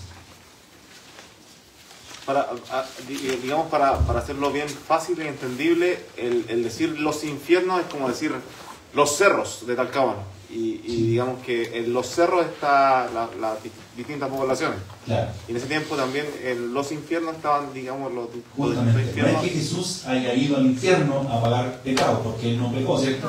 Sino que fue a la zona donde están estas mazmorras de maldad, llamados infiernos. ¿Cierto? Fue a esa zona geográfica, debajo de la tierra, donde están estas mazmorras. Ahí también está el lago de azufre, igual tendrá que estar. El lago de fuego es el Gehenna, sí, que en este momento está vacío, y ahí van a ser lanzados la muerte llegada y todos los condenados. Ese es el Gehenna, justamente. ¿Se entiende? Sí. Es la zona. Cuando dice que Jesús descendió a los infiernos, descendió a la zona geográfica donde están estas mazmorras, estas prisiones, y además estaba el paraíso en ese momento. O sea que fue a visitar esa zona, pero no se quedó ahí, porque dice, no dejará mi alma en el Seol. Claro. ¿Ya? Entonces Jesús fue también levantado en la resurrección.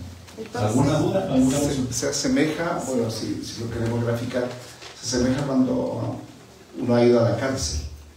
A mí me ha tocado en algún momento ver, ya estar en la zona de la cárcel, pero veo oficinas donde está la gente que no está encarcelada, claro. Pero que está en la cárcel, sí. Que están en el lugar como las oficinas, como la parte administrativa. La parte administrativa, pero está dentro. Si uno va, hay cocinas también, claro, hay de todo. Y uno puede estar en un espacio donde ve tal vez el lugar donde están los prisioneros. Diferentes módulos. Claro, pero qué precisa. Entonces, de ahí me sacó el Señor.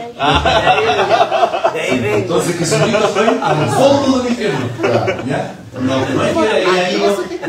es que él haya ido al infierno a ser condenado, sino que él visitó esa zona, visitó los diferentes módulos, ¿cierto? Los módulos 1, 2, 3, 4, la parte administrativa, la parte logística, la parte donde estudian también los presos, ¿cierto? Es toda una muy buena la metáfora, muy buena la comparación. Y la cocina. O sea, así se entiende mejor. A mí no se me hubiese ocurrido. ¿Alguna duda antes que terminemos? El paraíso. No, pues es para otro estudio. Sí, pues el paraíso estaba ahí mismo, claro, estaba en la misma zona, el seno de Abraham. Por eso dijimos que el rico que estaba en el Hades vio a Lázaro que estaba en el paraíso. Claro. Lo vio, porque estaban relativamente cerca, aunque no podían pasar de un lugar a otro. Ya estaban encarcelados, pero estaban cerca, se podían reconocer y se podían hablar. Sí, ¿sabe, hermano Luis, que me queda súper claro ahora? Porque uno siempre, en su poco conocer frente al tema de la escritura, uno siempre relaciona el infierno, siempre habla de que el infierno existe. Pero aquí, como dice en el credo, y descendió a los infiernos, entonces a mí me llamaba la atención porque decía a los, porque ahí ya habla en plural, o sea, habla ya a los, no dice al infierno, no dice descendió al infierno, por eso está muy bien dicho, creo. Está muy bien dicho, porque Jesús no bajó al infierno a pagar alguna condena o algo, no. Claro. Él descendió a los infiernos, a la zona donde están los infiernos. Y en esa zona estaba el Hades, estaba el Tártaro, estaba el Gehenna, como dice, y lo mismo, el paraíso. Y los módulos. Los 5 módulos. Los 5 módulos que estaban. Y el seno de Abraham. Yo he escuchado personas que testimonios, no sé si serán verdaderos o no, experiencias o no. ¿Por qué no? Si el apóstol Pablo dice que conoció, dice que son como pailas, que no sé si alguno ha visto esos videos, son como diferentes pailas que están en los infiernos, diferentes. Así lo han dicho. Una llama de fuego. Son cosas gigantes donde hay diferentes tipos de... A uno se le va a cocinar de a poco. A fuego lento y otro a fuego. Bueno, ¿ya? ¿Ninguna duda más? Para que podamos terminar. ¿Estamos todos claros? Disco gigante. Bueno, este ha sido el estudio sobre si Jesús realmente descendió a los infiernos, como dice el credo. Sí descendió a los infiernos, pero no al infierno, sino a los infiernos, a la región. Y lo hizo cuando estaba muerto, como dice el apóstol Pedro. Y fue en las profundidades de la tierra, como dice el apóstol Pablo. Ya no es solamente que bajó al sepulcro y estuvo ahí inerte, suspendido, ¿cierto? Por 3 días, no. Él fue a proclamar su victoria y hacer todo lo que tenía que hacer, porque así como cumplió la fiesta de la Pascua, también cumplió la fiesta de los primeros frutos. ¿Ya? Los que no saben qué es lo que es la fiesta de los primeros frutos, estudien la fiesta judía para llevar a la casa. Dios les bendiga y muchas gracias por asistir. Dios les bendiga a todos nuestros hermanos que están ahí. Hagan el estudio de la comunión de los santos, que también está en el credo. Está pendiente de la comunión de los santos. Sí, amén. Es muy importante que los santos tengan comunión. La comunión de los santos, habla ahí en el credo. Sí, justamente. Ya. Muchas gracias. Dios les bendiga. Chau.